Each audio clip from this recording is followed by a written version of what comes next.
మద్యానికి బానిస అయినారంటే చాలామంది ఒప్పుకోరు. 90% మంది ఒప్పుకోరు. అసలు నేనేంటి ఆల్కహాల్ తాగను, నాకు అలవాట్లేదు, ఎక్కువ తాగను, తక్కువ తాగుతుంటే ఎప్పుడో తాగుతుంటా అంటారు.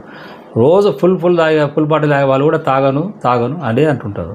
అది ఎప్పుడైతే ఆ వ్యక్తిలో మార్పు వచ్చి ఎస్ నేను బానిస అయినాను అని ఒప్పుకోవడమే మద్యపానం వ్యసనం నుంచి బయటికి రావడానికి ప్రధాన స్టెప్ తీసుకున్నట్లు దీన్ని ఒక ఇండికేషన్గా మనం గ్రహించాలి.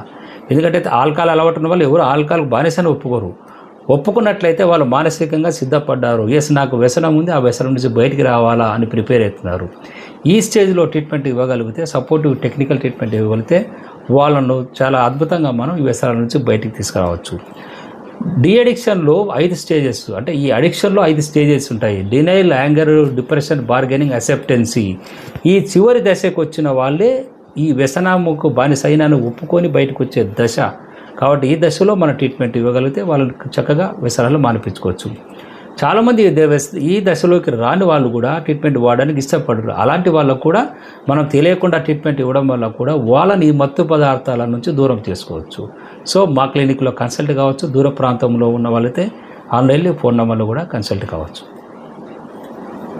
మద్యపానం, ధూమపానం, గుట్కా, ఖైనీ, గంజా ఇలాంటి మాదక ద్రవ్యాలకు బానిసైన ఎంతో మందికి గత 33 సంవత్సరాలుగా హోమియో ద్వారా డి అడిక్షన్ ట్రీట్మెంట్ ను అందిస్తున్నారు డాక్టర్ వై జయరామిరెడ్డి గారు. వెంటనే సంప్రదించండి 9885536313 9866844665.